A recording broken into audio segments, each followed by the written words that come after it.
Hey everyone, welcome back. We're gonna do some pork pan gravy tonight. So I have a pan that I've already cooked a pork tenderloin in, and there's some fat from that, but I'm gonna add some butter to it as well so we can make our roux.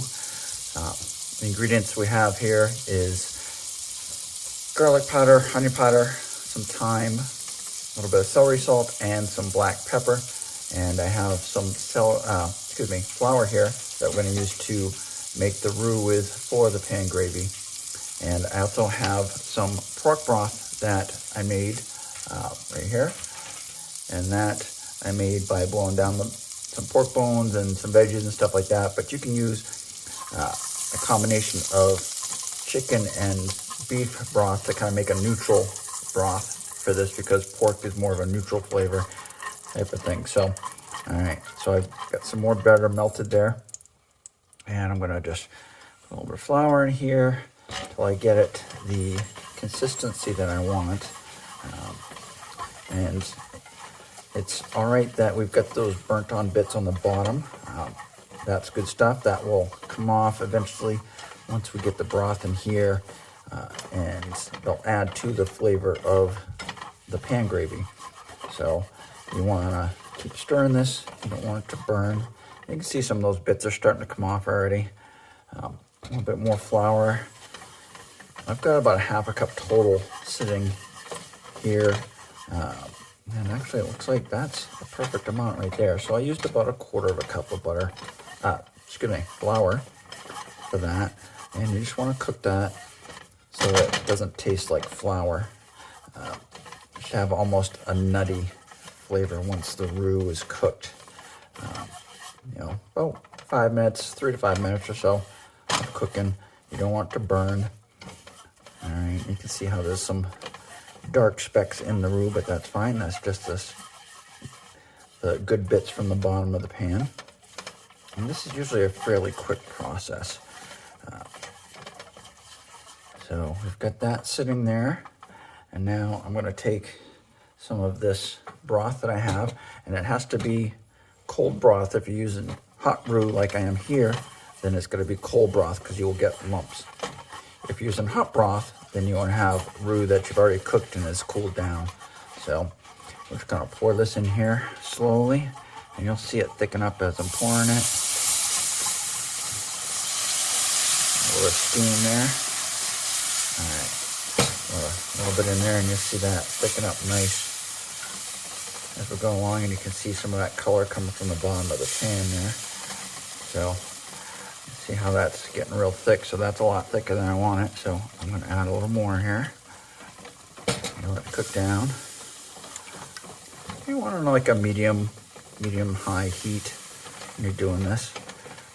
And you can see as I'm stirring, all those dark bits that are on the bottom have already come up off there, and that's what's making some of the color of the pan gravy. As you can see, this is a pretty quick process. I had everything ready ahead of time, but it doesn't take much time. We're looking at probably a couple minutes here already. The pan was hot from being in the oven. I took this pan right out of the oven after cooking the pork tenderloin in it. And it's just about the thickness that I like. Maybe just a little bit more, just to thin it down. There we go. All right. So we're gonna leave that just like that. Keep stirring it because you don't want to get lumps. And you notice that there aren't any lumps in it. I'm gonna turn my heat down a little bit to medium now that we've got that there. You don't want it to burn. And this it's pretty quick. I think I'm gonna add a little more broth to it. Kind of make the gravy the consistency that you like, okay? You can go a little thicker. You can do a nice thin gravy if you want. I like mine kind of average, right, middle of the road type of thing. And at this point, I'm going to taste it as well and see if I need to add any more seasonings to it. Let's see. And that's going to be kind of hot, so. All right, so we need a little more seasoning in it, so I'm going to put some thyme in there. Thyme, a little celery salt. You don't want to over salt it. I've got some onion powder I'm going to put in there, and some garlic powder, and then a little bit of black pepper. So we'll get that in there. And it's starting to thicken up a little bit more, so I might add a little more broth to that. So make sure you get all those spices blended well. All right, and that's coming along good so far. And that's probably a good consistency right there. So it's only been about 5 minutes or so, so you notice it doesn't take too long once you've got your pan hot and everything. So I'm gonna check the flavor of that again. We'll see how it tastes.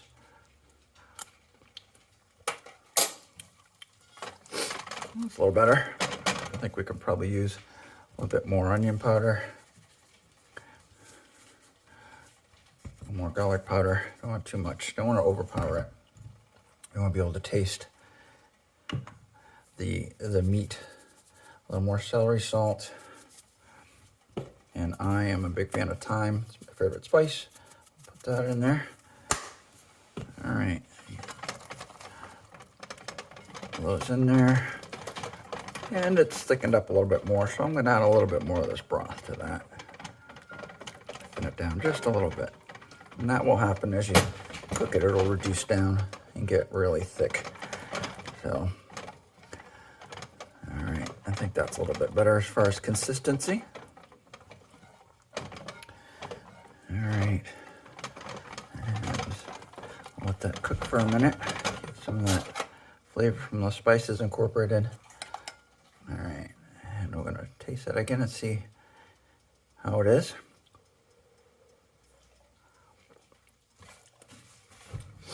I think that's perfect as far as seasoning, and see how it thickens up as it's sitting there cooking. So I don't want that to get all lumpy and like paste. So and there we go. I think that's probably going to be good right there. You can see all the spices in there and the little brown bits.